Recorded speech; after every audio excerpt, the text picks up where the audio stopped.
Kalau misalnya kita berbicara tentang film horor dunia ya, kita kenal nama-nama yang sangat identik dengan film horor seperti Boris Karloff, Vincent Price, Bela Lugosi. Kita punya satu nama lagi yang menurut saya melebihi mereka semua. Dan namanya adalah Suzanna.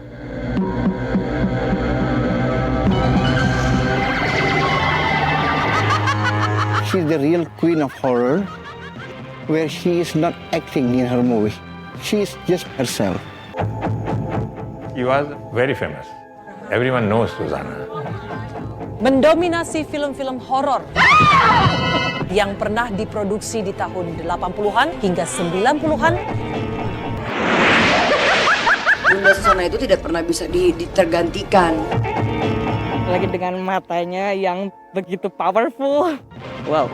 Sorot matanya yang tajam dan wajah dingin menjadikan sosok mendiang Suzanna begitu misterius. Dia jadi sepenuhnya masuk ke dalam dunia mitis tradisional rural gitu. She had rituals she used to do before the start of the horror movie. Suzanna itu bukan cuma pemain film horor, tapi dia adalah simbol kedekatan penonton dengan film Indonesia.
Mari masuk.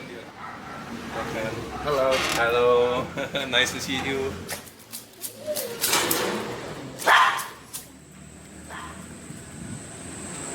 Ini kamarnya Suzanna. Ini pening baju-baju yang masih ada syuting-syuting terakhir. Kebanggaannya Suzanna nih, bajunya seperti ini. Suzanna paling suka ini.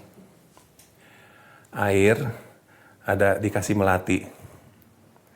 Ini nanti biasanya airnya diminum. Menyehatkan jiwa raganya, harum. Airnya diminum, melatinya itu juga dimakan. Sebagai orang kayak makan permen aja, kayak makan kacang. Dimakan itu ya enak, manis rasanya. Memang kesukaannya beliau seperti itu. Suzanna meninggal di sini. Satu saat kita dipanggil, kayaknya udah prepare, jadi nggak takut lagi.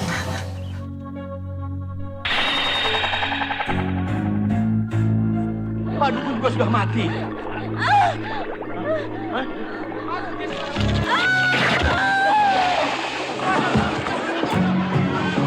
Murni, Ratu Ilmu Hitam.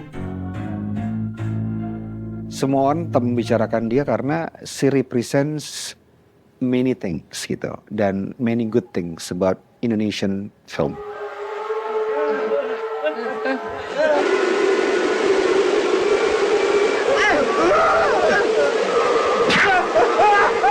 Gua mau nakutin lo, dari sini keluar. Nggak usah pakai macam-macam, itu keluar sini. Begitu juga kita menyatakan cinta pada seseorang di film. Katakan dengan hatimu.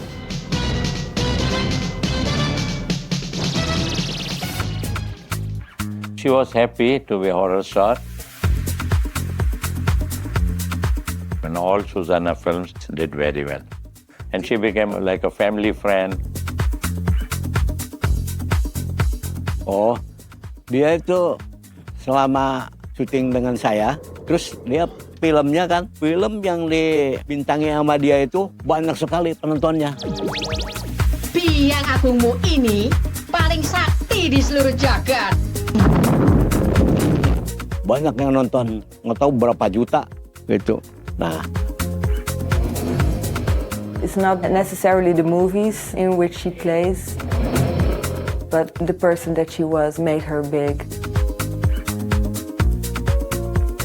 She was very difficult person to talk to for newspaper people because they will ask always her private life, which she don't like. She wants like you talk about the movies.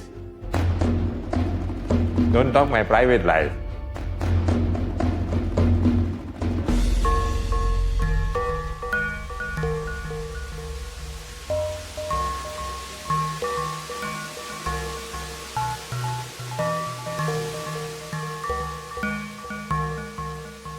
Susana berendam di situ. Ini meditasi di sini, berendam di sini. Doanya apa? Permohonannya apa? Itu nanti kalau sudah selesai, kita mangap 3 kali. 3 kali netes kena lidah, berarti apa yang kita doakan itu terkabul. Tapi kalau 1 meleset, berarti kita harus mengulangin lagi minimal 35 hari kemudian.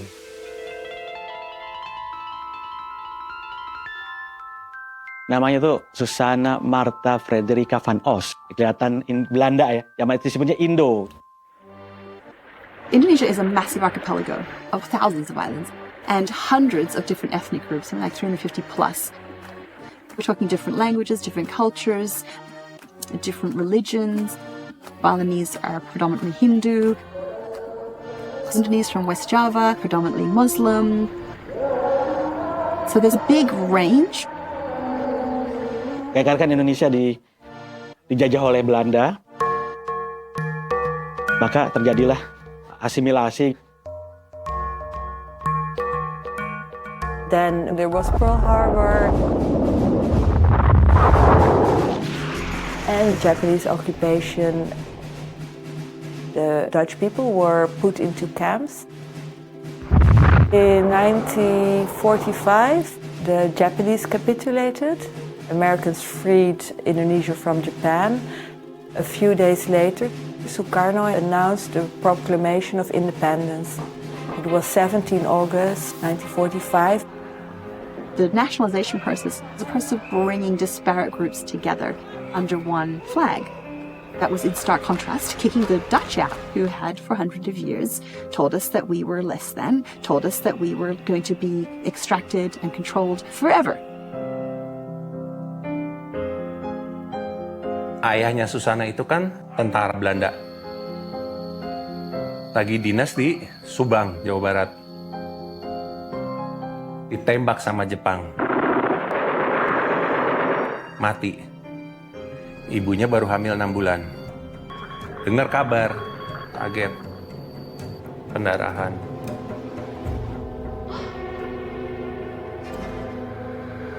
Pendarahan, masuk rumah sakit. Susana itu lahir di Bogor 13 Oktober 1942, prematur. Jadi 6 bulan, kuning, badannya kuning. Masuk di inkubator. Ibunya pulang ke Belanda. Dari kecil dirawat sama neneknya. Panggilan cuma Susi gitu. Saya suka ngambil sama dia gitu. Yuk Kor ngambil bunga itu. Nanti kalau ada mobil, saya Tiara berdua. Bapaknya tuh kan Belanda, tapi omanya Jawa.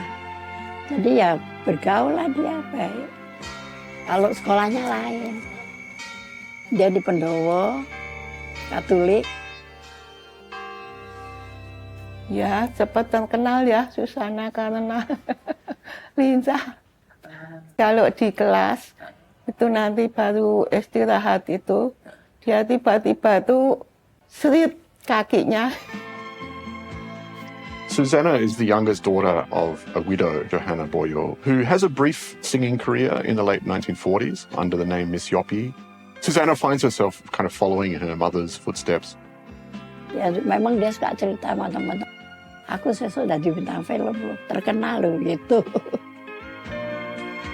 Sana tahun berapa kelas 2 SMP itu terus mendadak hilang. Loh kok lama-lama katanya di Jakarta main film. Mungkin sedang mencari seperti apa wajah selebriti atau wajah itu ya aktris gitu ya, mungkin sedang. She enters these talent contests which are quite popular and quite common, and often producers and others will spot and recruit new talent. She is noticed by a director and producer, Usmar Ismail, the father of Indonesian cinema. Itu terus masuk asrama darah itu. Disitulah dia pertama kali mendapat pengakuan ya sebagai aktor. Lingkungan itu ya, itu kemudian membuat dia banyak belajar gitu. Dia mungkin salah satu karena dia diasah oleh Usmar Ismail. Jika kau di maya pada mau hidup berdamai, mulailah. Aku paling suka filmnya Mama yang Asrama Darah. Kakak umur berapa? 18. Saya sih 19. Kurang sedikit. Ya itu mama banget gitu. Kesehariannya dia tuh begitu gitu. Dari kecil dia, satu keluarga kita tahu kalau dia tuh ditanya mau jadi apa, mau jadi bintang film.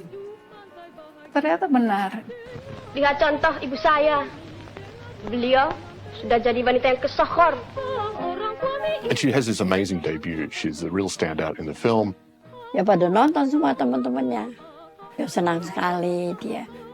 Api enggak, api Yesus gitu. Di tahun 60 ada Festival Film Indonesia yang kedua setelah tahun 55 dan dia terpilih menjadi aktor cilik terbaik. Kemudian film itu dikirim juga ke Festival Film Asia Pasifik dan dia juga menang sebagai aktris cilik terbaik gitu ya sejak itu. Jadi terjun pertama film Asrama Darah itu. Setelah terpilih sebagai juara kedua ya. Juara pertama. Bukan film remaja ya, istilahnya film drama toh. Tentang anak-anak di asrama yang broken home. She's 17 and her family arrange a marriage for her with a young man from her own village, a guy called Diki Suprapto. Sama Diki juga dekat, teman saya juga Diki. Nah, ya temunya ya main gitu tau teman-teman. Saya mesti duduk bertiga sama dia. Rumahnya tuh percaya. Dicky's background is not quite clear, but he comes to develop an interest in entertainment industry himself, becomes a producer and an actor, often alongside Susanna. Diki Suprapto tidak hanya suami atau produser, tapi juga mengarahkan karirnya gitu ya.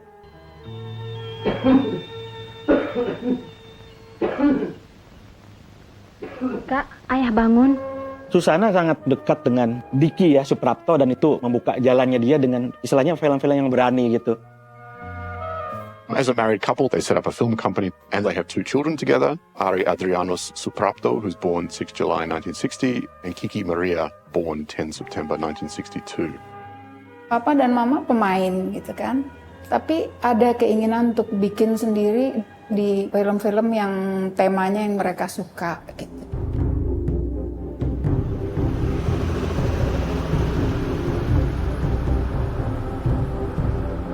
Tahun 45, kemudian 50-an, 60-an ada gejolak gitu. Terus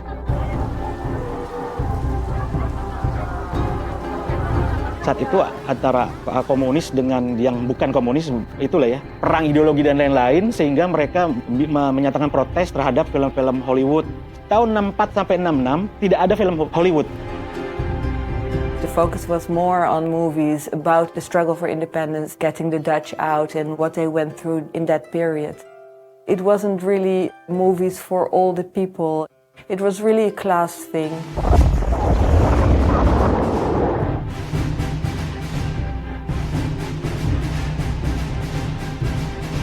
The People's Congress has upheld the transfer of executive power from President Sukarno to Lieutenant General Suharto.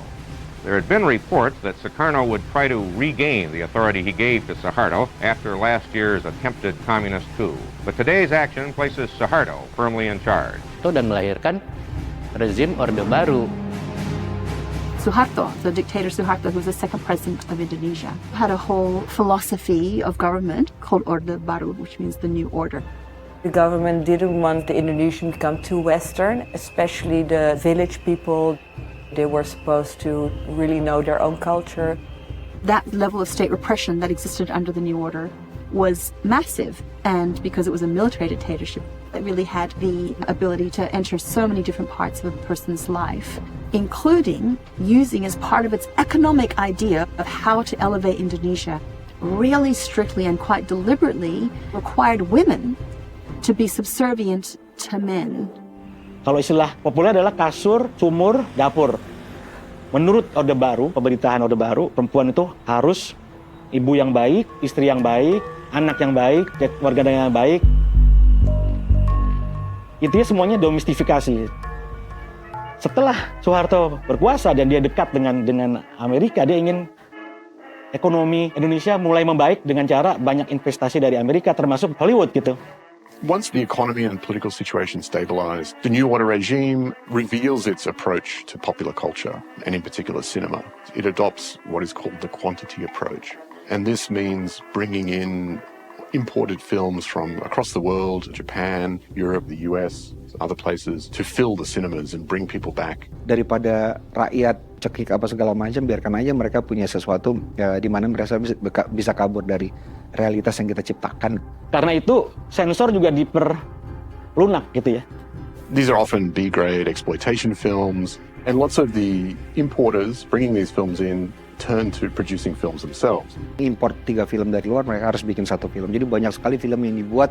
The popular cinema becomes this kind of genre cinema, horror, action, romance. This is also the era of sex films.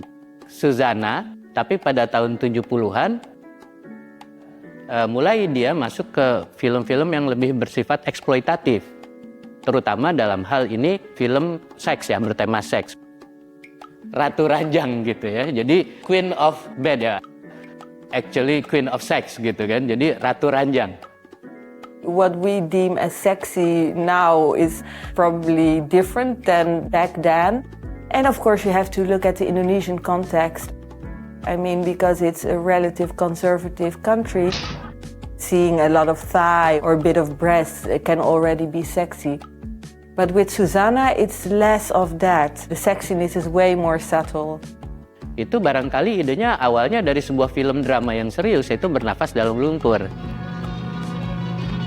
Tapi juga ada Bumi Makin Panas yang lebih eksploitatif lagi. Jadi bukan drama tentang pelacur, tetapi kehidupan seksualnya yang kemudian jadi muncul walaupun... Diam kamu lonteng! Biasanya dibingkai dengan bingkai moral supaya jadi alasan hadirnya adegan-adegan panas, hot scenes.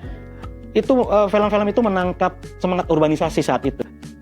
Jadi judulnya saja sudah sangat judgmental. Kehidupan seorang pelacur dianggap sebagai orang atau perempuan yang hidup dengan bernapas dalam lumpur, sangat kotor.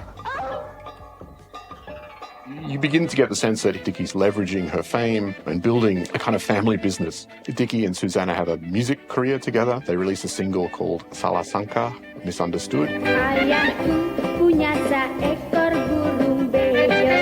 And released 2 albums. They released a 3rd album called Family 3, and this one brings in their daughter.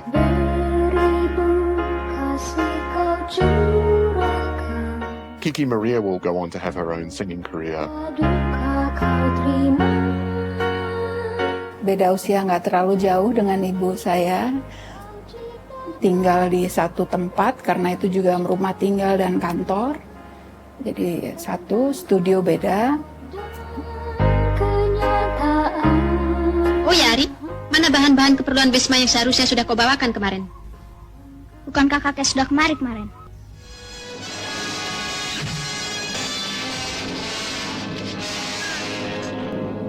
Lemparkan senapan itu kemari.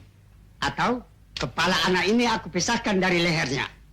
Menarik ya, tahun 70-an Suzana, sepengetahuan saya hanya memintangi 1 film horor ya. Pada dalam kubur. Ya.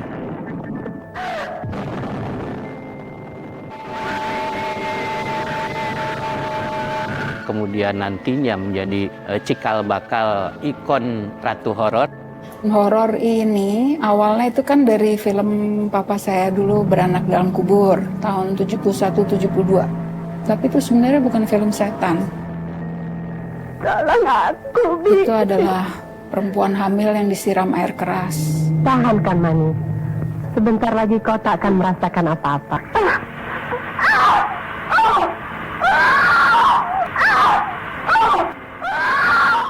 Lalu dia pingsan dan dia dikubur hidup-hidup. Tapi belum sampai menutupi tubuhnya, bayinya lahir. Jadi suara bayi itu membuat semua orang takut.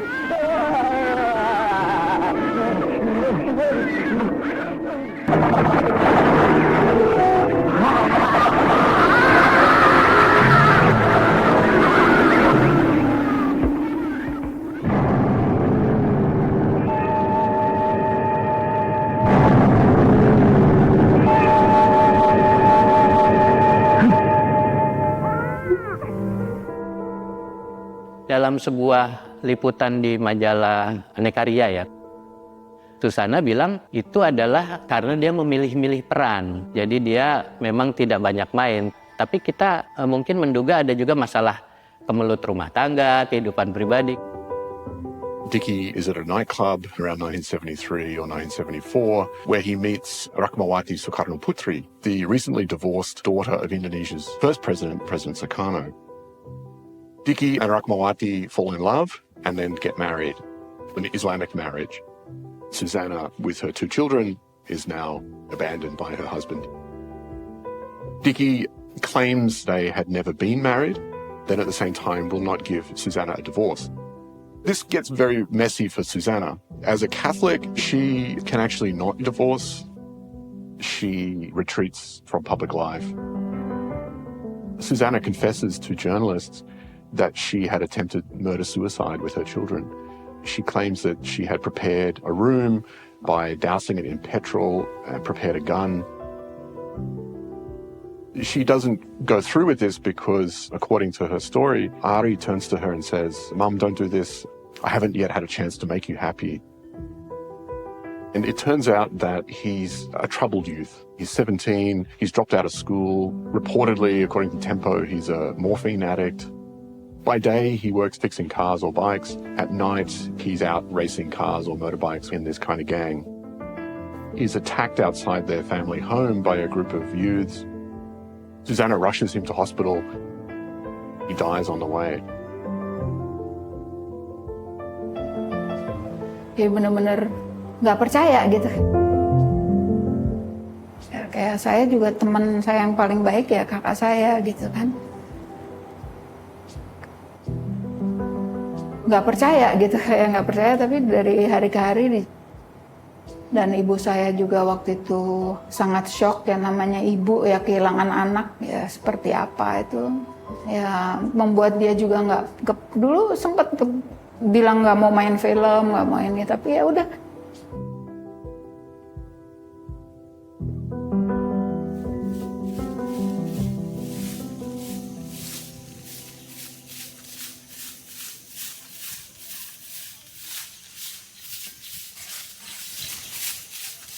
Dulu waktu tahun 2006, Susana mulai sakit itu.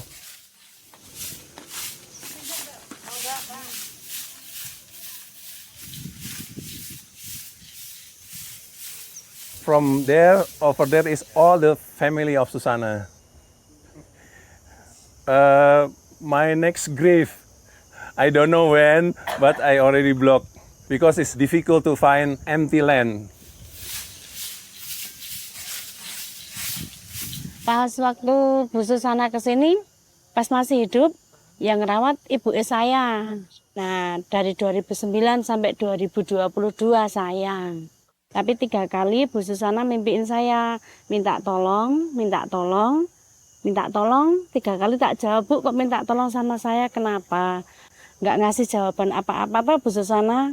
Ini saya bicara di pusara Bu Susana. Kalau benar-benar Bu Susana itu mimpiin saya. Ngelemparin selendang, Mas. Selendang biru, panjang itu toh. Terus paginya saya ke sini, ada selendang diikat di pusaranya Bu Susana, kok mirip di mimpi saya. Jadi ngasih selendang, nggak langsung lewat tempat tidur, tapi ada di pusara. Nah, diikat ke di tempatnya Mbak Petri sama Mas Ari. Itu pernah juga Mas, waktu ulang tahun anak saya 3 tahun, itu badut salamun. Saya kan nanggep badut salamun ya. Itu lihat Mas, lihat Bu Susana itu di bawah pohon kamboja. Pakai apa? Itu loh, pakai sanggul cantik banget. Maaf ya Bu, nggak pakai bunga melati, ini ada bunga mawar. Disebar kayak gini udah hilang. Lah, saya merinding loh Mas, sampean saya nggak lihat. Yang lihat itu badutnya, Pak badutnya ya. Iyalah pas acara ulang tahun anak saya kok Bu Susana hadir. Iya. The veil between worlds is actually very thin in Indonesia. Horor menurut Karl Heder di Indonesia selalu terkait dengan mistik, dengan cerita hantu, dengan hal-hal yang sifatnya gaib gitu. Menjaga harmoni itu menjadi nilai budaya. Tradisi Jawa ini kan sebetulnya merupakan tradisi yang harmoni dengan baik dirinya sendiri, lingkungan, kemudian juga harmoni dengan sesuatu yang bersifat gaib maupun transenden. Kita juga merupakan masyarakat yang memiliki imajinasi yang cukup. Sehingga di sini muncul kisah-kisah tentang roh halus, kisah-kisah tentang arwah, kisah-kisah tentang hantu, dan sebagainya. Film-film Indonesia, film horor memang biasanya mengambil cerita yang berakar dari kepercayaan kita kan. Indonesia sangat dekat dengan mitologi dan folklore. Indonesia, last time I checked, itu kita punya 44 karakter horor dan itu tidak termasuk derivatifnya, tidak masuk turunannya. Here you have so many type of horror legends.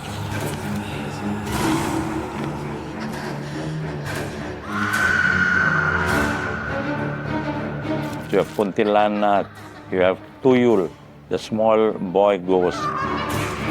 You have Ratul Muitab, Suster Ngeso, the nurse, she crawls around. Tercermin dari karakter-karakter hantu seperti Wewe Gombel yang dulunya ceritanya, originnya adalah seorang perempuan yang ketika hidup tidak bisa punya anak, kemudian dia dihianati oleh suaminya, dia bunuh diri. Setelah dia menjadi hantu, dia terobsesi untuk mengambil anak-anak yang tidak dicintai oleh orang tuanya. My most terrifying ghost when I was growing up was the Kuntilanak, known in Malaysia and across Singapore as Pontianak. And I would sit in Jakarta, where I grew up, the main city, by the mountains. And when I would go up into the mountains, there would be like this fog that would come through. And my terror that I was going to find the fog would clear, and there would be the Kuntilanak just standing there, looking at me with her long black hair and her white gown. Pasti mereka menggunakan gaun putih, lalu rambutnya aut-autan, panjang. Lalu kemudian ada beberapa yang mukanya hancur. Ada kuntilanak merah, katanya yang sangat powerful, yang sangat marah mungkin. Dan mereka tuh hampir semuanya kan punya cerita yang sama. Kuntilanak, or Pontianak as she's known in Malaysia and Singapore, is a ghost of a woman who has died in childbirth. In some versions, she actually is buried and then the baby's born underground. So there's like all different versions of this folk tale. She comes back and haunts children, that's why I was terrified of her. Women who are pregnant, and also men, very close related to Sundel Bolong. Nggak ada, sama tetap wanita berambut panjang, putih, dengan ketawa, gitu kan, terbang kemudian di pohon-pohon. Sundel Bolong dan Kuntilanak sebenarnya mereka hampir mirip, yaitu perempuan yang meninggal penasaran saat melahirkan atau ketika sedang mengandung ya. Bukan beranjak dewasa, tapi hampir seluruh hidupku itu mendengar cerita-cerita mistis. Memang kalau kita bandingkan dengan maaf seperti orang-orang di luar negeri yang jauh untuk mempercayai hal-hal seperti itu ya. Mereka sulit untuk realita, menerima kenyataan seperti itu sulit bagi mereka. Tapi saya dari kecil sudah terbiasa dengan hal-hal seperti itu. Merupakan sesuatu hal yang menyatu gitu loh dengan kebudayaan kita gitu loh. Kita selalu beriringan dengan itu. Banyak sekali di rumah saya tuh orang bilang apa ya, sarangnya hantu.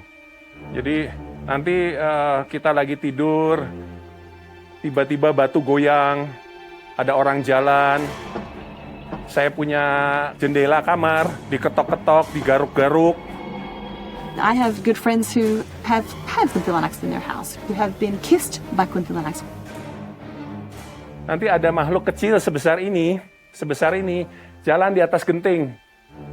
Jalan di atas genting, loncat-loncat, bukan jalan, sorry, loncat-loncat, tapi kecil segini. Mungkin ya pengalaman horor itu sendiri secara langsung. Nggak boleh dibilang. Nanti kalau saya bilang ntar gimana ya? Ada sesuatu yang kita tuh bisa ceritakan, ada sesuatu yang kalau kita cerita dianggap gila.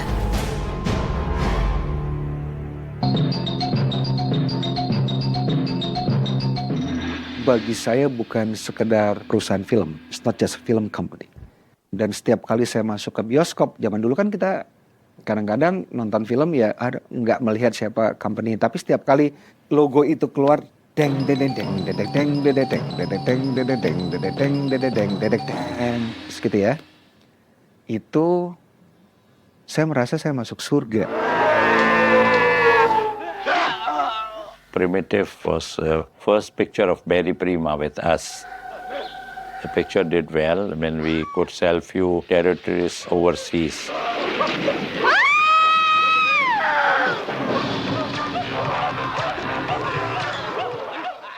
And then after that, we did Jaka Sembung also with Barry Prima.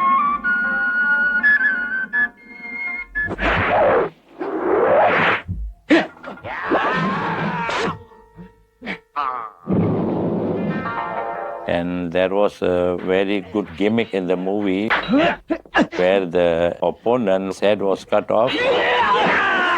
It comes back and joins to the body again.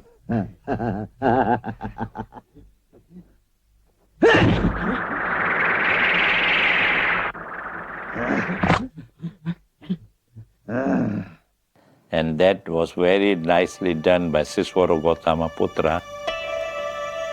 The greatest director in Indonesia, Siswara Gautama Putra. He was very hardworking man, and he always came up with new ideas. Kamu jahat! Kamu jahat!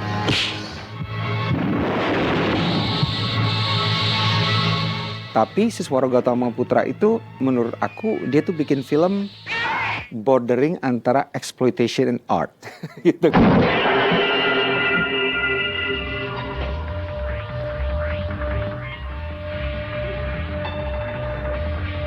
Yes, there were exploitations, tapi mereka nggak bisa, film-film ini nggak bisa ditiru oleh filmmaker lain.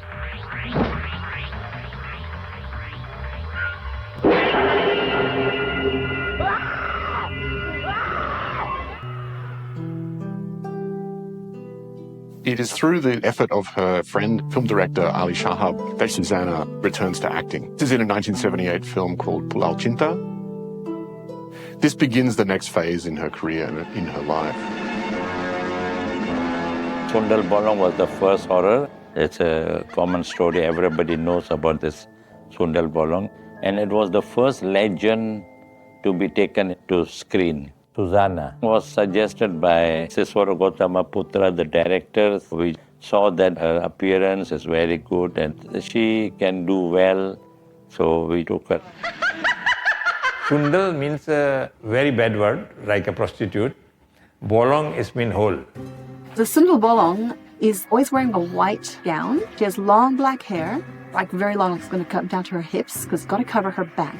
And the reason it has to cover her back is because there's always a hole in her back. It's a belief that she gave birth to the baby and the baby was born from the back.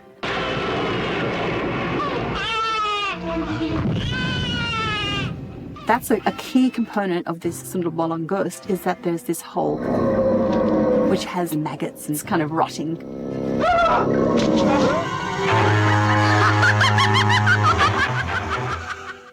And usually she's floating, so you either can't see her feet, or if you look down, you'll see that she's actually floating off the ground. Ngambang. She has died in childbirth, and usually that is born of rape. So that's quite a specific thing to the Sundel Bolong. She's very scary and terrifying, but she can also look very pretty. But the thing that we have that I think is quite interesting is that she can actually come back to life, and not like a zombie. Kalau sudah boleh ngaku, jadi cantik orangnya. If a man takes a nail and hammers it either into her head or sometimes in the back of her neck, then she can become incredibly beautiful and be tamed. So she can return back to life and be your wife. Dia takut sama gua. Pokoknya kalau dia ada, nih. Sundel Bolong itu ceritanya adalah seorang perempuan bernama Alisa yang dimainkan oleh Susana. Alisa. Dia mantan seorang PSK yang kemudian dia menikah, lalu Alisa yang kemudian memperkosanya sampai dia hamil, bebannya sangat berat sampai dia memutuskan untuk aborsi yang tidak aman yang menyebabkan dia meninggal dan jadi Sundel Bolong. She's a very interesting ghost for what she has to say about the patriarchy. Saksi utama Nyonya Alisa Hendarto adalah bekas seorang pelacur, maka mustahil kedua terdakwa ini melakukan perkosaan. What she has to say about how women are controlled. Nyonya telah berdosa terhadap suami Nyonya. Kalau saya memenuhi permintaan Nyonya, saya ikut berdosa terhadap Tuhan. Ketahuilah Nyonya, pengguguran itu adalah pembunuhan. Udah tuh di Sundel Bolong itu ada yang menurut aku disturbing banget. Di situ kan ada adegan aborsi. Aborsinya nggak masalah, darah-darah itu kayaknya aku udah terbiasa melihat darah-darah ya. Tapi ketika dia mau aborsi lalu kemudian ada anak bayi-bayi yang difabel atau hidrosepalus yang tergeletak di mana-mana kayak, oh my god, this is so scary. Yang dimana kan stigmanya adalah kalau misalnya kamu aborsinya gagal, anakmu cacat. Nah, tapi itu sangat disturbing. Kayak, wow, no. Aku nggak bisa. Aku harus skip bagian itu. No. Kalau Sundel Bolong itu probably lebih terkenal gara-gara Susana. Jadi kalau Susana sih sangat familiar tuh dengan yang close up kaknya itu, yang apa itu namanya melotot gitu. Especially for Sundel Bolong. Ikonik sih kayaknya ya. Kayaknya saking influensialnya tuh Susana Ster ini. Hah? I don't think Susana Stairs yang begini itu sebagai kekuatan dia yang terbesar. Yes, it's very powerful. Tapi kekuatan dia yang terbesar adalah wajahnya melankoli. Even when she was using the trademark stare, kedua anak Sumarna itu harus mati. She still sad.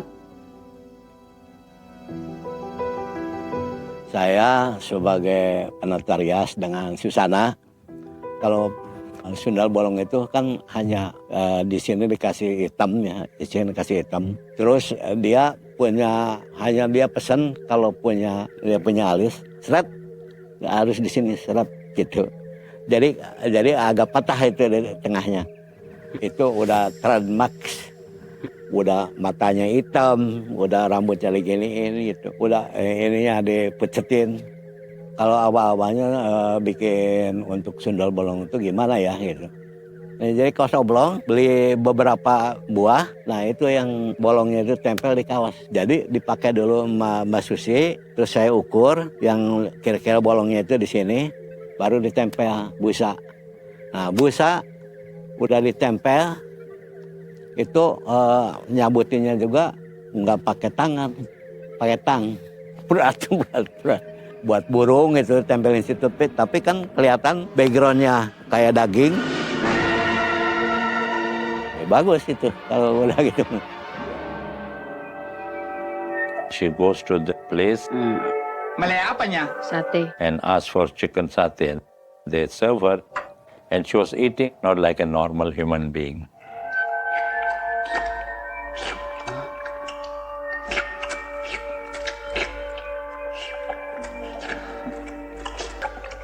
The person was selling them. He was so shocked and he said, "This must be a ghost." Sate itu di mana-mana itu viral jadi meme dan segala macam, sate 200 tusuk gitu kan. It's really everywhere. Sate. Huh? Sate. When someone says that, everybody knows what you're talking about. Soto. Makan di sini terus sama itunya soto begitu kan.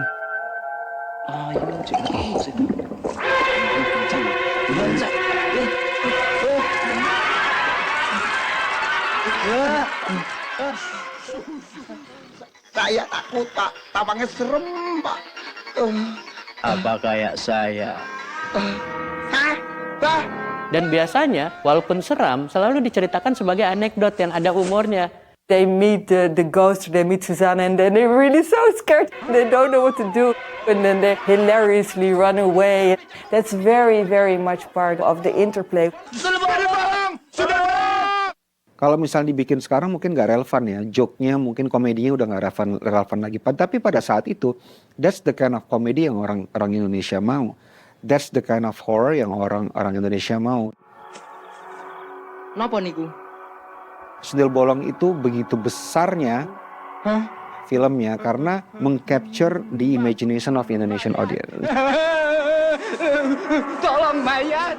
Film Susanna pertama yang aku tonton adalah Sundel Bolong. Jadi mungkin itu yang paling berkesan, yang paling membuatku nyantol dengan Susanna itu. Kau memang manusia terkutuk.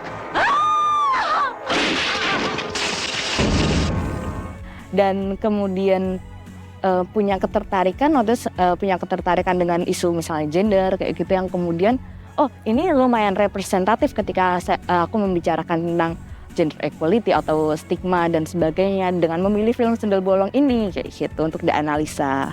We see her change her name from Susanna with 1 Z to 2 Zs, and she'll begin to take on more mystical and supernatural roles. We were confident after we saw her in Sundel Bolong. Dan sebelum dia kemudian menjatuhkan pilihannya pada horor di tahun 81 itu. Itu saya pikir saya main film drama, main film-film yang lucu, film-film yang sedih. Tapi kenapa hidup saya kok penuh drama? Setiap hari ada saja kesedihan. Akhirnya Sundel Bolong. Kok nggak tahu, lalu saya bilang terima. Ya saya terima, saya main. Sejak itu kok kecanduan. Kau akan dijadikan Ratu Ilmu Hitam. Saya nggak tahu Sundel Bolong dulu atau Ratu Ilmu Hitam dulu ya, tapi dua-duanya horor tahun 81 itu.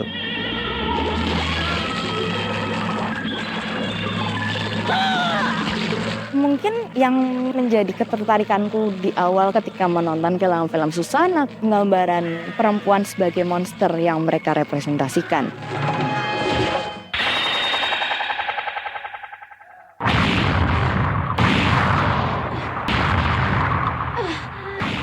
In horror movies, you could show so many things.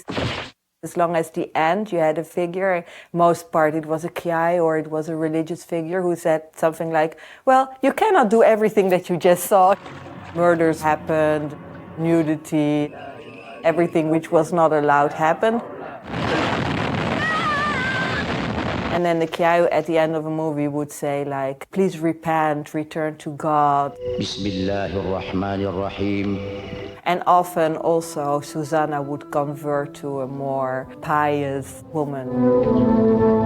Nah itu mungkin dengan cara ia bisa menaklukkan itu makhluk-makhluk gaib yang digambarkan sebagai perempuan, sosok ataupun keberadaan ataupun eksistensinya sebagai laki-laki akan terangkat. Nih. Kan selalu diawali dengan dia adalah perempuan yang selalu teraniaya, terzolimi ya, terzolimi kemudian balas dendam gitu. Itu sebenarnya film-film itu menegaskan bahwa perempuan itu baru bisa melawan saat setelah meninggal. After that we did Nyi Blorong. Nyi Blorong, she is the daughter of Nyai Loro Kidul. She is a deity. She lives under the sea. She lures in man. You can get deals with her in order to get riches as well. Nyi Blorong is like Queen of the Snakes. Yaitu sosok perempuan yang cantik tetapi badannya dari ular. Susanna played a big role in disseminating the stories and also in aiding to have images with those stories. Salah satu rumutan yang menarik ketika kemudian Susanna masuk ke dalam film horor dan kemudian menjadi niche-nya dia gitu, menjadi Nyi Blorong tries to deal with a man. Anything he has to kill members of his family, which he does. Ceruk pasar dia gitu. Jadi itulah yang merupakan hal yang menarik bahwa pada tahun 80-an posisinya dia memodernisasi hayalan atau fantasi folklore tersebut. Even though we had a makeup man, but she always wanted to check her makeup, her hairstyle and everything. She wanted to have the real. She says, no, I want real snakes.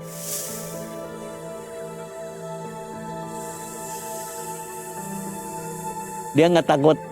Makanya saya bilang umumnya gitu ya, apalagi perempuan kalau sama ular itu kan takut. Dia mah enggak. Ular hidup semua, jangan tanya dia tetap takut apa enggak, dia takut. Tetap takut, makanya hati-hati. Coba kalau ular-ularan di sini, kan otomatis kalau close up, kalau ular-ularan kan dapat itu ini. Kalau itu ular itu mah mulutnya kan keluar tuh mulutnya, mulut ular keluar main gitu. Nah itu yang bisa bikin serem kan itu.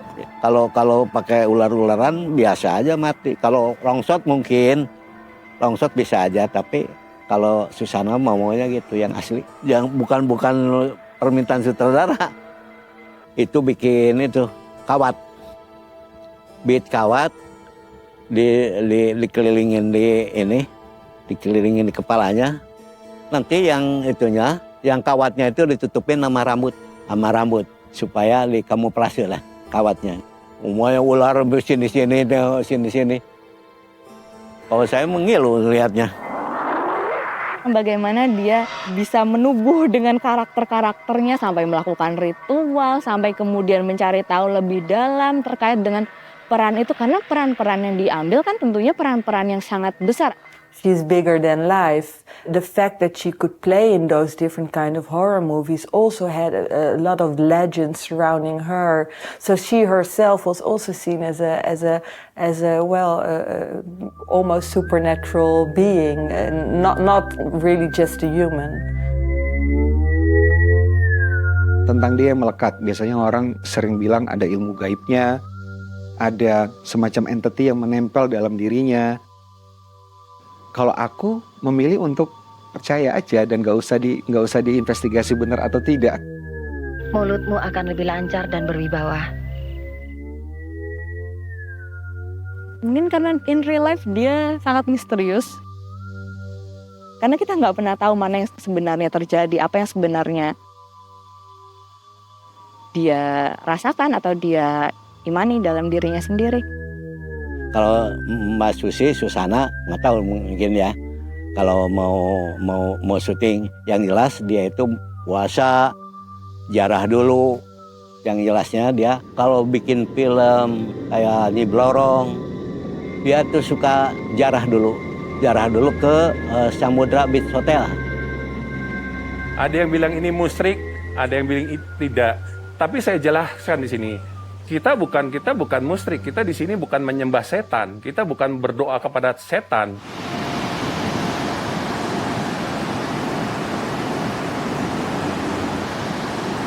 Kejarah ke situ. Nah, di situ dia pamit dulu, dia mau merankan film ini gitu. Berpuasa tentu saja berpuasa dulu, komunikasi dengan Ratu Pantai Selatan, kita membawakan 2 butir kelapa. Yang satu kita sodorkan untuk Ratu Pantai Selatannya, yang satu diminum oleh Ibu Susana sendiri. Nanti ada doa-doanya ya. Nanti goibnya itu yang komunikasi. Nanti kamu selama syuting ini harus seperti ini, harus seperti ini. Pantangannya ini. Banyak ritual itu bukan hanya satu. Ada berbagai macam ritual, ya kan? Ada yang ritualnya kita pantang tidak boleh makan sesuatu. Kalau cerita-cerita memang iya, tapi di rumah-rumah saya tidak pernah lihat. Saya kan nenek moyang saya kan orang Jawa, jadi tetap kalau semedi itu saya semedi. Jadi saya tidak pakai uborampe itu tidak pakai tetek bengek yang harus pakai ini, pakai itu enggak. Saya berdoa semedi. Doa saya bagaimana, karena saya pikir setiap jengkal tanah adalah milik Tuhan. Dimanapun kita mau syuting, kita berdoa. dengan iman kita masing-masing.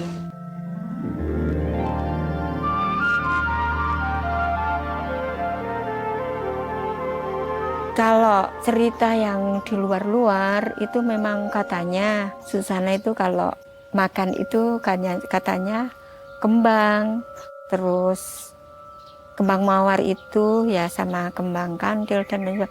Actually, in Indonesia there's 7 types of flower which is believed has got some mystical energy in that. Ibu saya suka makan melati. Iya, saya tahu suka, tapi kalau doyan mungkin enggak. So, not only in the movie she played that role, but outside her movie she believes in that ritual. Masih kalau soal bunga melati, terus mawarnya mawar beso, bukan mawar yang mawar, istilahnya mawar lonjo, sih api-api gitu. Jadi nenek itu kalau makan, kan bunga melati banyak tuh di baju merah, saya ambilin. Saya bawa ke sekolah aja. I don't know what exactly she get from that, but I think she get that mystical power, I think. Mitologi ini kan juga ada yang percaya gitu ya. Ada yang memang mungkin mengalaminya benar gitu. Bukan karena saya punya ilmu, punya apa istilahnya, ilmu kok mesti makan ini ya. Jadi memang kebiasaan. Tapi she still had that aura of mystery. Kalaupun itu adalah sesuatu yang made up, dia ciptakan untuk membuat image-nya sebagai pemain film horor. She was very successful in doing that. Di tahun 80-an itu ada 60-an lebih persen film horor di Indonesia. Pertumbuhan yang sangat masif, lalu kemudian ya especially demonic horror ya, horor-horor yang ada hantunya gitu. Dan ketika referensiku ada film-film horor mainstream Amerika dan sebagainya, dia terlihat sangat bersih. Itu terlihat sangat rapi kayak gitu, dan menurut aku itu tidak mengerikan gitu. Film horor di era segitu, aku sangat menyukai film-film di era tersebut. Menonton film-film itu memberikan saya joy dan lupa gitu bahwa saya hidup di sebuah lingkungan yang tidak kondusif gitu ya, dengan segala permasalahannya. My peers doing drugs, nggak sekolah, masuk penjara, umur 14 tahun itu udah biasa. Tapi di film saya menemukan dunia baru gitu. Buat apa kita takut sama horor? Enggak. Horor itu hiburan. Horor adalah hiburan yang menyehatkan jantung kita. Kenapa mesti saya melakukan? Itu tugasmu. Rakyat is like the commoners or the normal people. And in Indonesia, it's always rakyat against the people in power. They identified with her struggle because in the movie, when she was the victim, she had that struggle with normal people also have in day-to-day life. They don't have the power to haunt people and settle their scores. Kembalikan! Kita lihat banyak sekali peristiwa di mana kelas menengah ke atas, kelas elit di masyarakat Indonesia itu mendapatkan impunity atau kebebasan dari tindakan kriminal mereka. Tapi kemudian dibalas oleh Susana dalam film-filmnya gitu kan. Mereka sudah kuhabisi semua. Tinggal kamu, Burhan. Itu kan katarsis. Tokoh korup, penjahat dari kalangan borjuis yang kemudian menemui nasib dibunuh oleh hantu pembalas Susana itu. So maybe it's also their own anger which is repressed gets settled by her. In Indonesia, the number of physical cinemas per population is very low. There are cinemas in the main cities and urban centres. These are often divided into class 1, 2 and 3. And when a film is released, it goes to class 1. All the good Hollywood films go to class 1, and class 2 and class 3 get the films subsequently. The films are then released to layar tancap.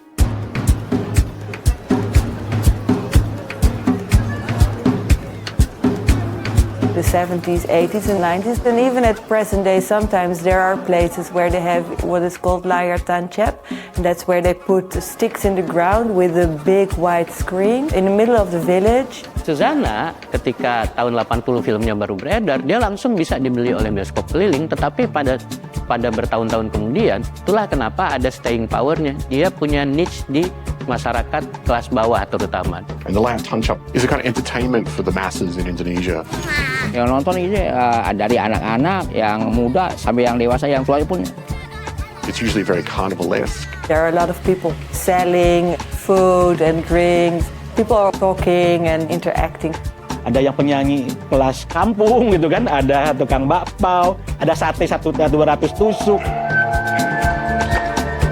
And then they watch movies together, often a couple of movies in one go. Itu yang tancap, kadang kan semalaman, terus penontonnya lively celebration gitu kan, sangat merayakan. Karena mereka tidak seperti di bioskop yang duduk manis. Kita nonton di bioskop itu memang sangat jauh berbeda. Kalau di bioskop kita nggak boleh surak-surak atau gimana, hore atau gimana. Kamu tidak beralasan. Film Susana, pertama film Susana diputar sih mereka biasa-biasa aja, dan tapi begitu keluar horornya, begitu setannya, penonton itu pada adik takut atau ada yang jerit atau gimana gitu. Seperti itu, Pak. Pemerintah itu menjaga sekali layar tancap. Dari tahun 70-an, layar tancap harus 5 km dari bioskop terdekat gitu ya. Kemudian harus disensor ulang. Kemudian harus film Indonesia. Tujuannya adalah supaya yang disebut dengan pagar budaya gitu. Masyarakat bawah, apakah itu pedesaan ataupun masyarakat di pinggiran-pinggiran kota, diyakini tidak bisa menyerap, memfilter dampak-dampak negatif dari globalisasi, sehingga perlu. Ini paradoks, karena di saat yang sama justru layar tancap itu menjadi outlet tempat pemutaran film-film eksploitasi. Memang sih kalau zaman masih ada departemen penerangan, memang itu film itu agak susah. Alhamdulillah ini saya dapat koleksi dari teman-teman film juga. Alhamdulillah sebanyak kurang lebih semua 450 judul berbagai genre. Ada Barat, India, Nasional, Mandarin, Thailand. Yes, there were rules what kind of films you can screen, but a lot of people show the films that they want to show and don't really abide to any rules.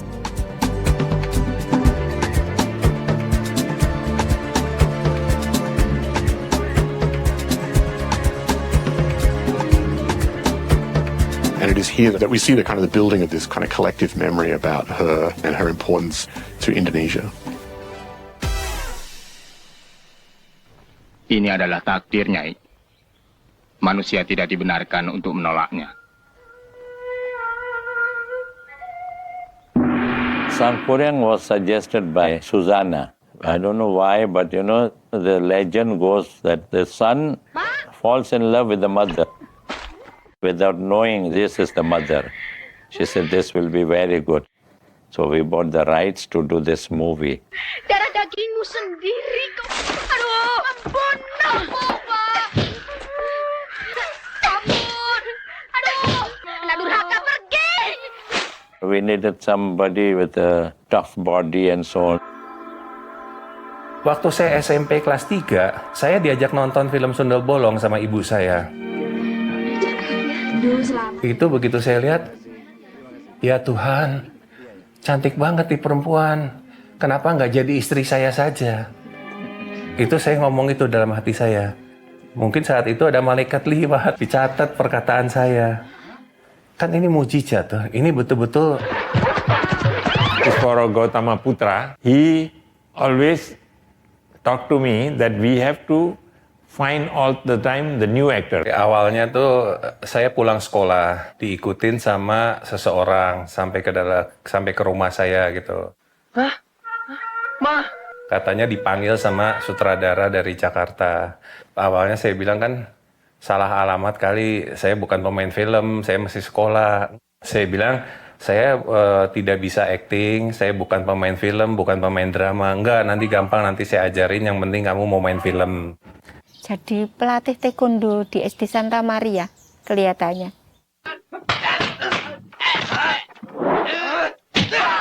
Nanti kita tes, saya ajak ke Jakarta.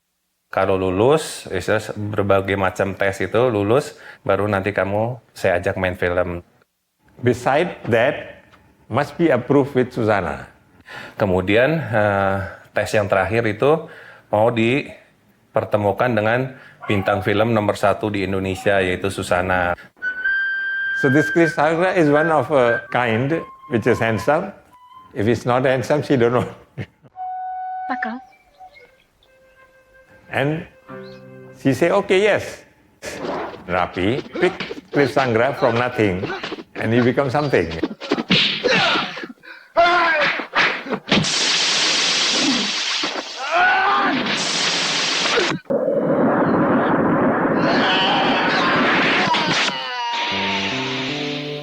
Diperkenalkan saya datang kok.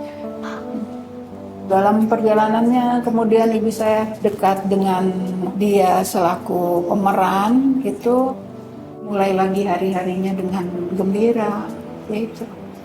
Cliff is 17, same age as when Ari died. Sama seperti dengan seorang ibu.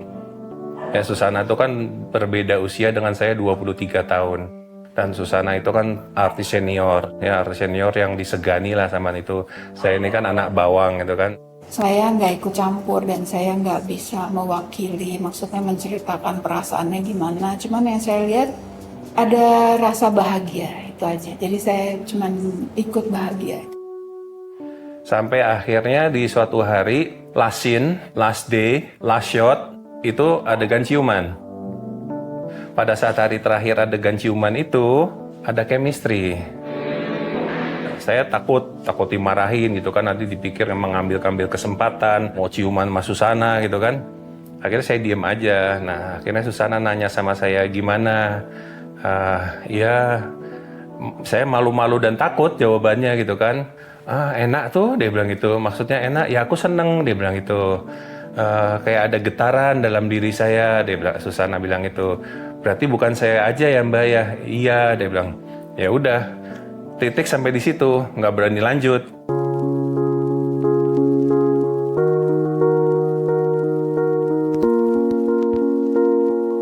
Rupanya, Yang Maha Kuasa telah menakdirkan kita. Pulang ke rumah, 3 malam saya nggak bisa tidur. Mikirin adegan yang ciuman tadi itu. Belum pacaran lah, zaman itu saya masih kelas 2 SMA, masih umur 17 tahun gitu kan. Akhirnya setelah 3 hari, saya berani untuk coba untuk menelpon Susana. There is kind of insinuation that their love affair, this part of the publicity campaign for the film, both deny it.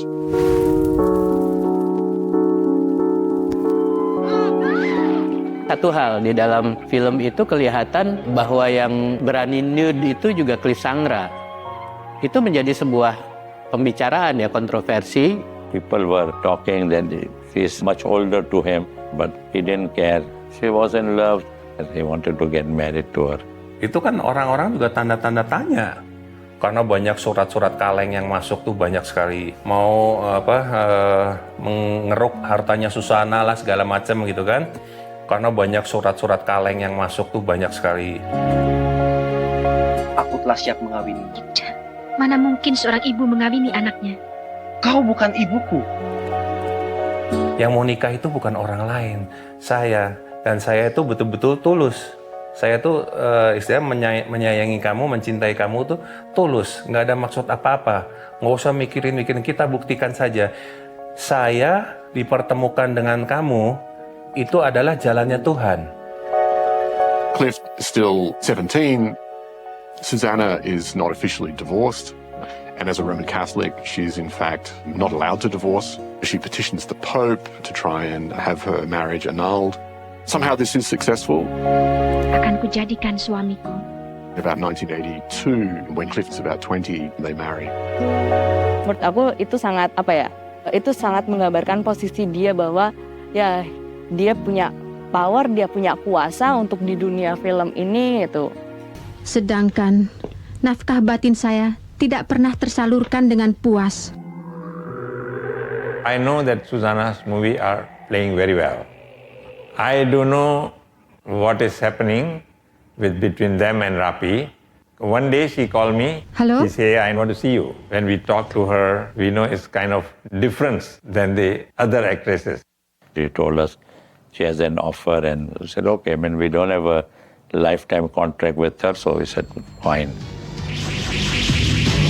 She went to Soraya Films. Bayi dalam kandunganmu berhak juga untuk hidup.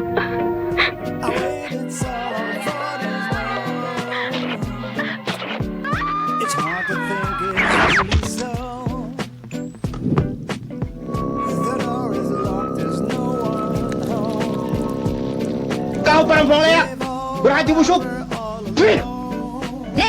Amat kai.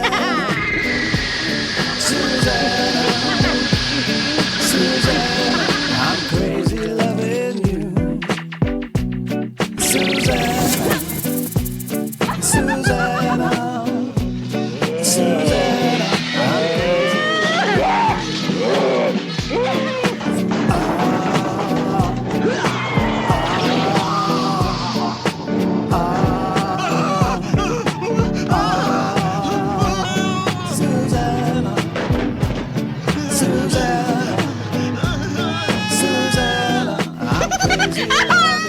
Sementara Rapi Film itu kemudian mengembangkan cerita-cerita Nyi Roro Kidul dan Nyi Blorongnya sendiri dengan mengedepankan bintang dia sendiri, yaitu Joyce Erna. Tapi ternyata udah jadinya kayaknya nggak ada apa di aura dia itu. Oh, jadi Nyi Blorongnya itu nggak dapat itu. Kalau Susana kan dapat dari matanya, dari apanya gitu. Susanna, Susanna, I'm crazy loving you, Susanna, Susanna, I'm crazy loving you. Ya saya sempat pernah nanya juga sama Susana, gimana perasaan kamu dapat julukan istilahnya Queen of Horror. Bangga dong, senang dong, berarti aku nggak percuma. Berarti apa yang aku perankan selama ini berhasil. Begitu saya mainan horor, saya ditakutin, kok malah saya enak bilangnya. Banyak penggemar, ya mereka takut. Aduh saya takut. Tapi ini ada foto ya Mbak. In her career, she has achieved the most. Now, then after 1991, she wanted to slow down. Ada yang bilang bahwa setelah Sisworo Gautama meninggal tahun 93, memang Susana tidak mau main film dengan siapapun. At this time, she's living in Magelang in Java. They end up adopting a son, Rama Johannes, born in around 1994. As their adopted child becomes important as part of the conflict and debate around inheritance.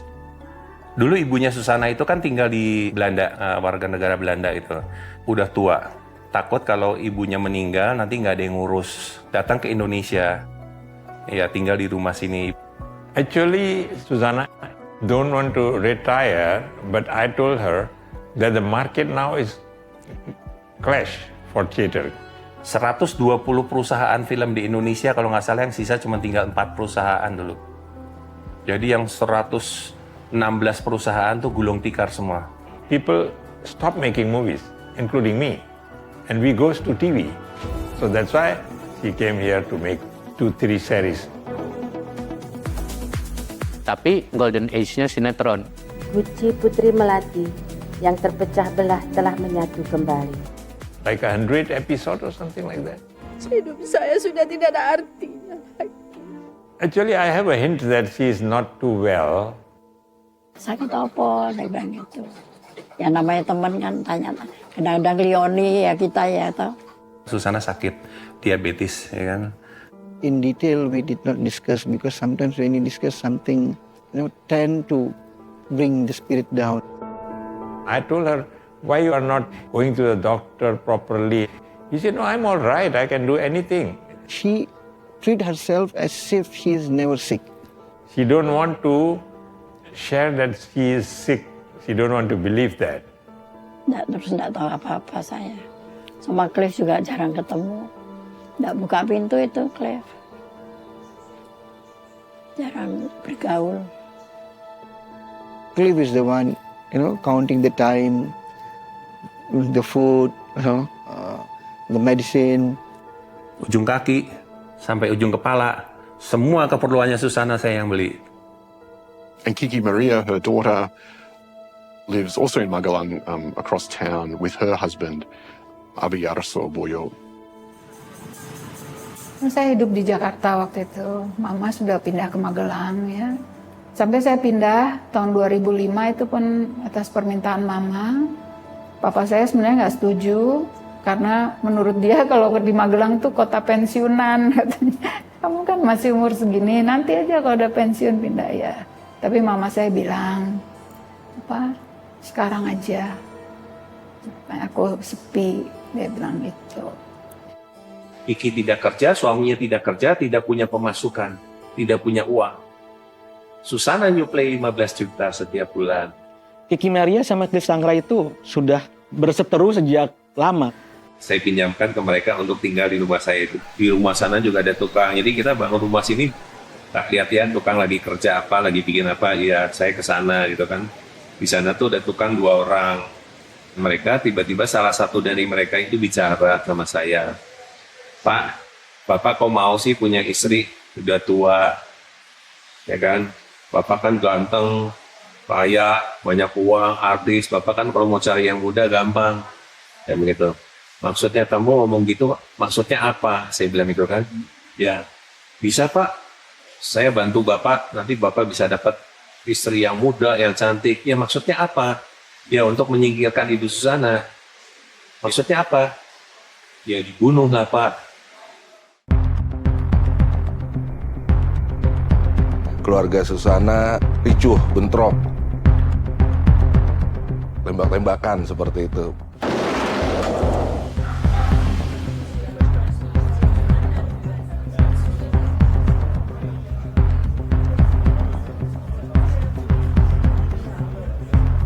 Tahun banyak nih, ini nanyain bla bla bla, tapi yang dominan untuk menjawab itu Tante Susana. Terus ada indikasi bahwa perkelahian Cliff, Kiki membenci Cliff karena Cliff akan menguasai hartanya Mbak Osi. Itu Kalau Kiki, kita jangan sebut Kikinya. Kalau Kiki itu anak saya tahu. Bagaimanapun dia mau gimana pun, dia mau jahat, saya mau sama saya, dia mau nggak kenal, saya tahu anak saya. Tapi yang namanya Abri ini, itu memang saya dari permulaan memang nggak suka. An altercation takes place between Cliff and Abi Yarso that results in Abi Yarso in hospital. Susana tuh bilang kangen sama cucunya, mau nengok kangen sama cucu katanya. Kita kedok-kedok pintu, nggak dibukain pintunya. Akhirnya coba telepon Pak, akhirnya saya telepon. Ini loh Mama udah di depan rumah, langsung ditutup teleponnya. Lama pintu rumahnya dibuka, pintu pagarnya dibuka. Kiki itu anaknya nunjuk sama saya, kamu tidak bisa ikut masuk. Masuk Ibu Susana ke dalam, tuh anaknya teriak-teriak. Pokoknya Mama tuh harus percaya sama Kiki. Si Cliff itu bunuh Mama. Akhirnya buka pintu, saya suruh masuk. Maksudnya apa kamu membunuh ibu saya? Saya bilang, dalam nama Yesus, tukang-tukang panggil tukang-tukangnya ke sini. Yuk kita ngomong, kita rembukan, kita sidang, kalau perlu panggil polisi. Diusir lagi keluar. Si Cliff mau keluar, si Abrinya langsung nyeruduk kayak kambing mau berantem itu nyeruduk. Yang diseruduk tuh sini, tempat perutnya, di atas pipitnya itu. Tapi tangannya gitu-gitu terus, kena dia, bolak-balik kena. Terus Kiki ngambil helm, dipukulin ke kepalanya sebelah sini, bolak-balik nggak tahu dah. Ini saya luka dari sini, sobek ini saya. Dari hidung sampai mata itu sobek sini. Sobek kena pecahan, mungkin digebuk pakai helm itu. Wah, darah saya itu udah kemana-mana. Si Kiki juga lari di depan saya, naik kursi, terus ngambil sesuatu di atas lemari, serap gitu. Saya lihat waktu dia gini kan tajam, pisau. Kan saya lihat pisau tuh udah nggak karuan hati saya. Tiba-tiba dikasihkan sama si Abri. Saya ingat saya bawa senjata, saya kasih peringatan ke atas, saya tembak. Dar. Sempat berhenti sebentar sih sama Abdi waktu mukul, agak mundur gitu. Tapi begitu lihat Cliff, mulai lagi tuh pisaunya, ditangkis terus sama si Cliff. Saya setelah Cliff keluar darah itu udah nggak bisa ngomong, nggak bisa teriak, bibir saya rasanya kering. Saya Ini saya nggak karuan. Saya tembak kakinya, tapi kok dia nggak bereaksi. Saya sempat berpikir nih orang kebal apa ya. Saya tembak yang mau tembak kedua kali, mau tembak kakinya dia yang kedua, kaki kanan. Ditangkep, diangkat sama dia, meletus. Dia kena perut. Jadi setahu saya pihak Kiki dan Abri mengadukan ke polisi gitu kan. Akhirnya ditangkap tuh. Waktu itu simpang siur memang pemberitaannya. Yang saya dapat Cliff nembak itu. Saat itu ada pemberitaan kasus kayak gini heboh mas. Hebohnya udah satu nasional kayaknya itu. The case goes to court in the early 2006. Initially to charge Abi Yaraso with assault, but as the facts come out, Clift is also accused of plotting to murder Susanna.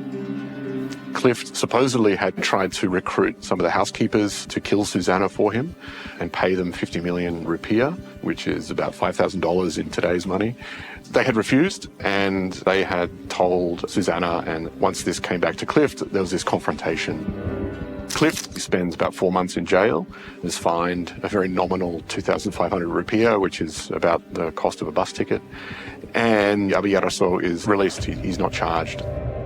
Dari dulu kalau ada telepon gelap, kalau ada masalah apa-apa, kalau keluarga mereka makin berantakan, selalu yang dia salahkan tuh Cliff. Saya juga nggak heran, saya pernah nanya, coba sebut satu aja kesalahan Cliff. Coba buktikan satu aja kesalahan Cliff. Nggak usah yang kalian bilang saksi 10, saksi 5. Satu aja. Kesalahan Cliff apa? Satu saksi. Buktiin supaya mama tahu. Yang sama mama itu mama mau tahu semua.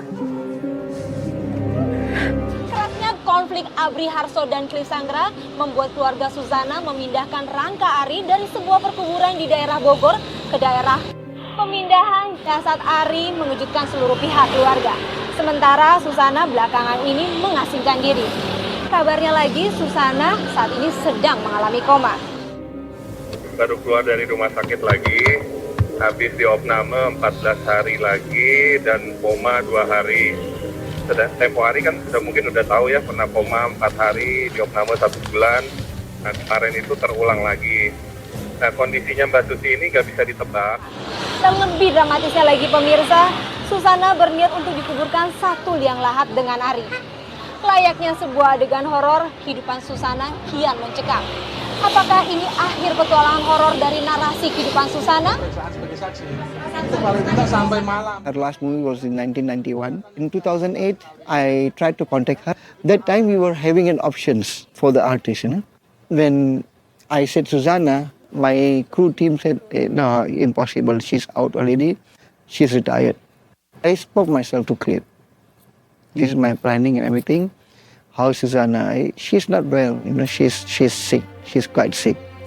I said, okay, can you talk to her and only from your conversation to her, maybe she gets the spirit of life to live again.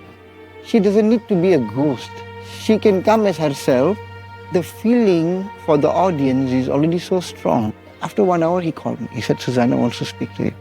She said yes.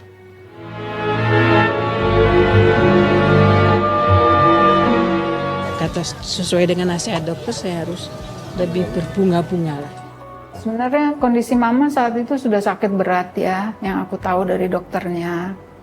Jadi nggak dalam kondisi bisa syuting. Tapi di situ kan dia sebagai cameo ya. Number one, her condition was weak.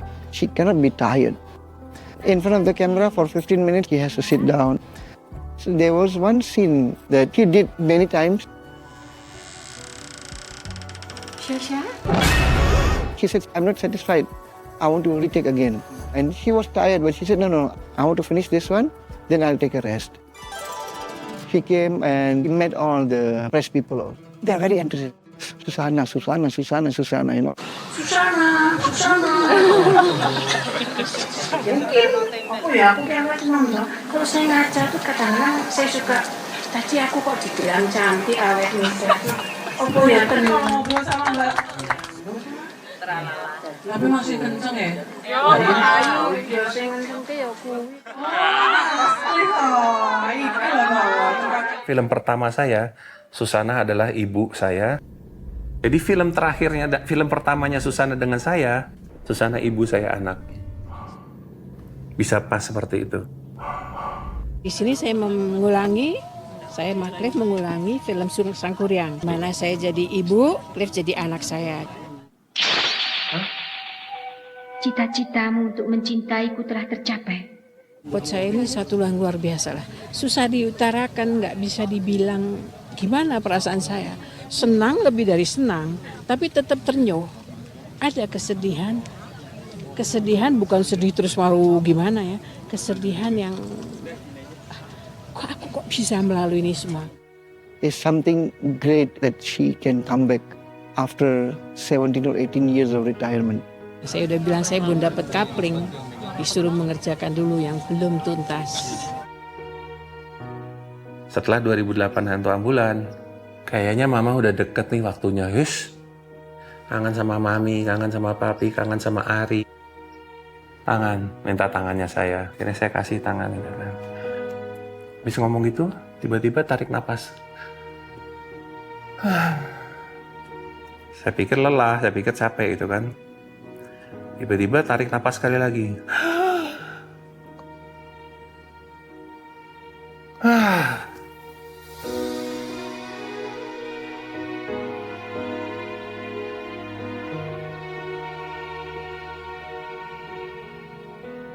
Of course, the news is in the paper that she has passed away, but they don't have the news why she passed away.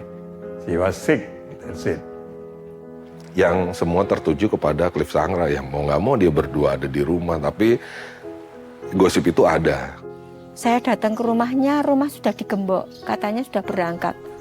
Saya cepat-cepat langsung nusul ke makam, jadi saya bisa ikut upacara secara Katolik.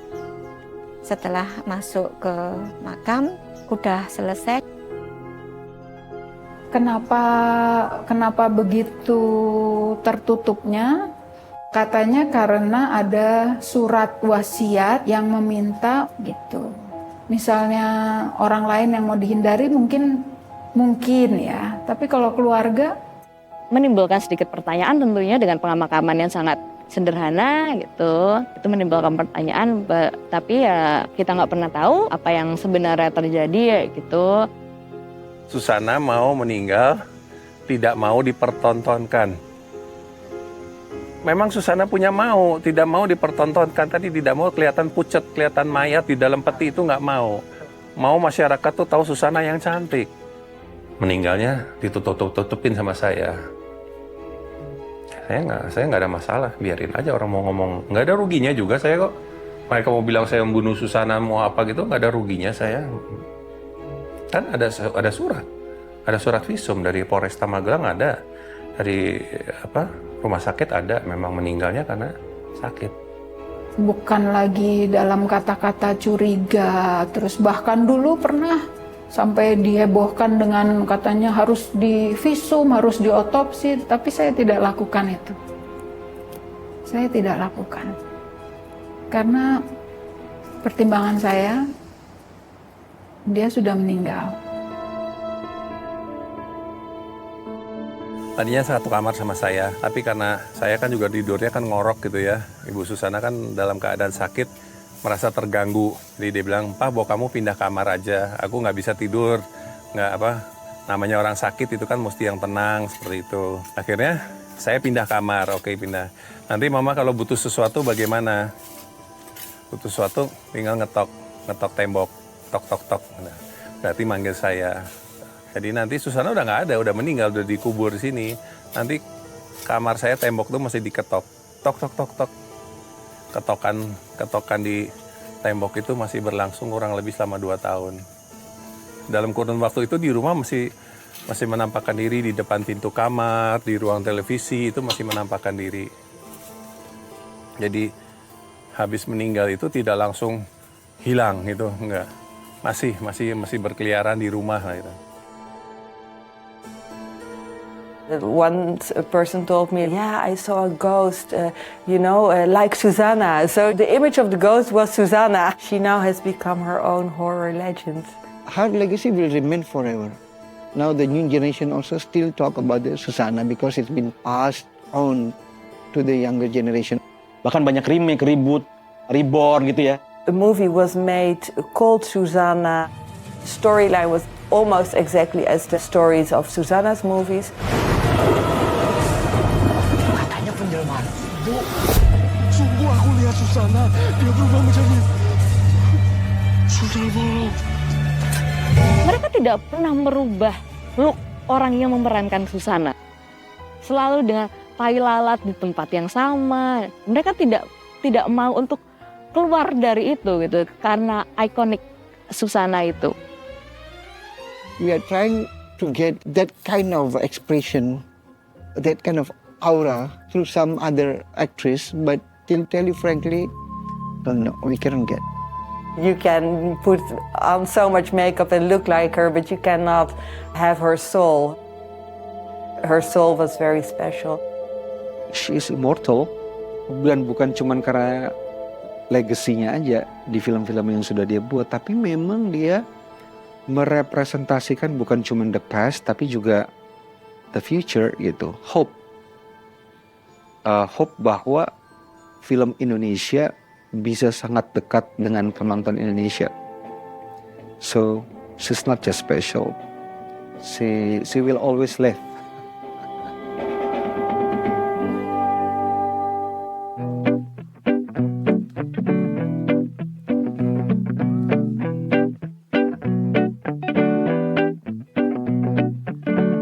We sit together on the sofa with the music way down low. I waited so long for this moment. It's hard to think it's really so.